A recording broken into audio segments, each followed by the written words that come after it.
बिस्मिल्लाहिर्रहमानिर्रहीम। जी तो viewers, welcome to Iman's kitchen and vlog.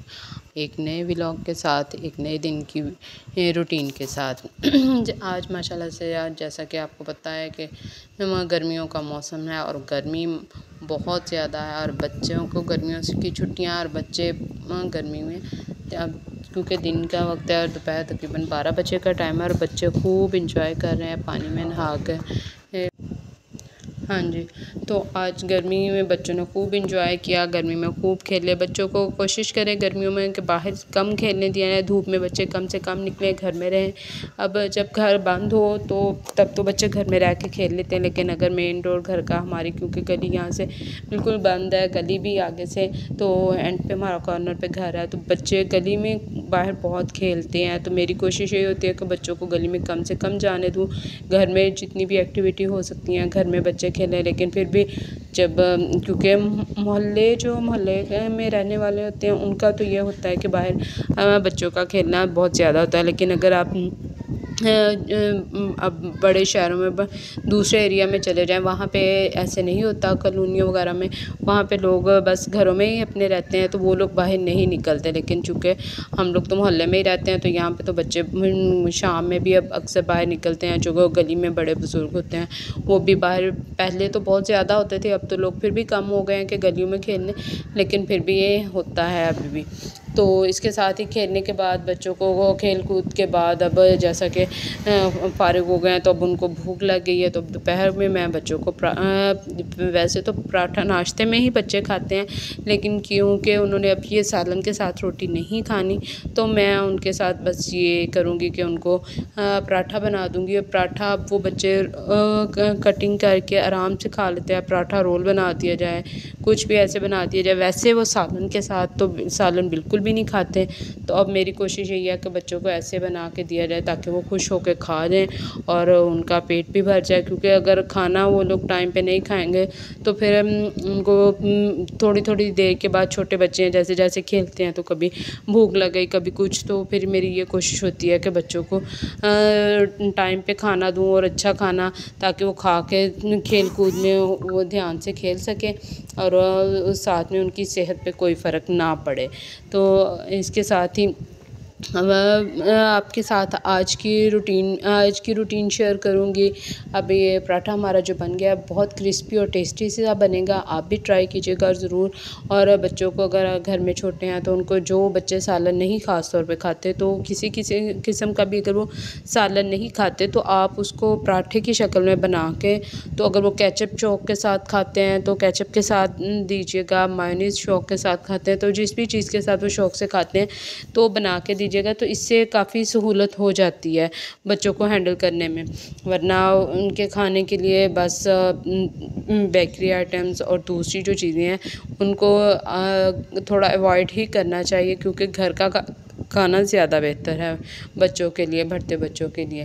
तो अब इसके साथ ही आप बताइएगा कि आप लोगों की ईद, जो कि अब तो काफ़ी हद तक गुज़र चुकी, ख़त्म हो गई, कैसे गुज़री? अब आप अपने घर के कामों में रूटीन में आ गए, तो उसके साथ ही आप सब जो व्लॉग देखेंगे मेरे, उसको ज़रूर कमेंट कीजिएगा कि कैसा लगा मेरा आज का व्लॉग। तो अगर मेरे चैनल पे नए हैं तो चैनल को सब्सक्राइब ज़रूर कीजिएगा। तो फिर किसी वीडियो में इंशाल्लाह मैं आपके साथ अब यूट्यूब की जर्नी शेयर करूँगी, लेकिन आज मैं आपके साथ शेयर करूँगी अपने जो कि बालों में लगाने के लिए तेल है, वो बहुत अच्छा सा बनता है, तो उसकी मैं आपके साथ शेयर करूँगी। अब ये खाना बच्चे खा लेंगे, खाना तैयार हो गया है, तो आराम से बैठ के, अब बच्चों ने ज़िद की थी आरिफनी के टेबल पे बैठ के नहीं खाना, हमने आज साथ में कार्टून देखने हैं और टेलीविज़न चला के साथ में कार्टून देख रहे हैं। और फिर बाहर, क्योंकि वैसे भी अब थक चुके थे, तो कार्टून देखेंगे, खाना खाएंगे, खाना खाने के बाद फिर उधर दोपहर के लिए अब सो जाएंगे। यहाँ पे किचन अपना समेटने के बाद, बच्चों को सुलाने के बाद, अब मेरी कोशिश है कि घर में जो थोड़ा बहुत स्टिचिंग का बच्चों के लिए कुछ ना कुछ बनाना होता है, कपड़े घर में आरिफ के और ईमान के दोनों के मैं घर में खुद ही सिलाई करती हूँ, तो इस सिलसिले में अब ये कुछ कपड़े जो कटिंग करके तो अब इनको मैं सिलाई करूँगी, क्योंकि बच्चे सो चुके हैं और इस टाइम बिल्कुल खामोशी है, आराम से। तो अक्सर मैं भी बच्चों के साथ दोपहर को सो जाती हूँ, लेकिन जब ऐसे कोई काम करना हो तो फिर मेरी कोशिश होती है कि जब बच्चे सो रहे हैं तो आराम से ऐसे काम कर लिया जाए, खामोशी में आराम से जल्दी काम निमट जाता है। तो ये सिलाई करने के बाद ये आरिफ की शर्ट कुर्ता है उसका सिलाई किया है। पहले मुझे इतनी ज़्यादा सिलाई नहीं आती थी, लेकिन अब भी कोशिश करने से काफ़ी सफाई आ गई है। मैं सफाई से सिलाई कर लेती हूँ बच्चों के कपड़े अपने कपड़े तो मैं शुरू से खुद ही सिलाई करती थी, लेकिन बच्चों के मैंने अभी स्टार्ट हुए अरबी मान के बाद। अब ये है रेमेडी, इसमें आप देख रहे हैं सौंफ है, कलवंजी है, अजवाइन है, और ये जो है ये बोड़ का दरख्त जो होता है जिसे बरगद का दरख्त कहते हैं, उसमें जो उसकी शाखें उसमें जड़ें जो उसकी लटक रही होती हैं वो ली हैं। तो वो मैंने आधा किलो सरसों का तेल है, आप चाहें तो उस हिसाब से ज़्यादा कर सकते हैं या कम। तो ये इसमें सारी चीज़ें जो है शामिल कर देनी है। तेल की बोतल जो मैंने लिया उसमें डाल के तो ये सारी चीज़ें ऐसे रख देनी है। इनको रखने के बाद तकरीबन 15 दिन इनको ऐसे ही पड़ा रहने देना है। 15 दिन के बाद फिर ये तेल आप सर में लगाएं, क्योंकि फिर उसका जो असर है वो निकल जाएगा। बनाने के फ़ौरन बाद नहीं लगाएं। तो इसको बोतल में बना के रख दें। तो अब मैंने ये बनाया है, जो मेरा पहले का पड़ा हुआ वो मैं ईमान के सर में अप्लाई करूँगी, और देखेंगे इससे ये होगा कि जो बहुत ज़्यादा करली बाल हैं ईमान के वो काफ़ी हद तक उसके सीधे हो गए हैं। और ये तकरीबन मैं काफ़ी अरसे से लगा रही हूँ, क्योंकि पहले ईमान के बाल बहुत ज़्यादा करली थे, अब ये पहले की निस्बत बहुत कम हो गए हैं। और मैं तकरीबन हर दफ़ा शैम्पू करने से पहले लाजमी उसके बालों में तेल लगाती हूँ। तेल लगाने के बाद 1 से 1.5 घंटा फिर उसके मैं बालों को धोती हूँ। तो इससे मेरे हिसाब से ईमान के बालों का कलर भी काफ़ी डार्क ब्लैक हो चुका है, जैसा कि आप देख रहे हैं, और साथ में उसके बाल भी बहुत अच्छे शाइन करते हैं।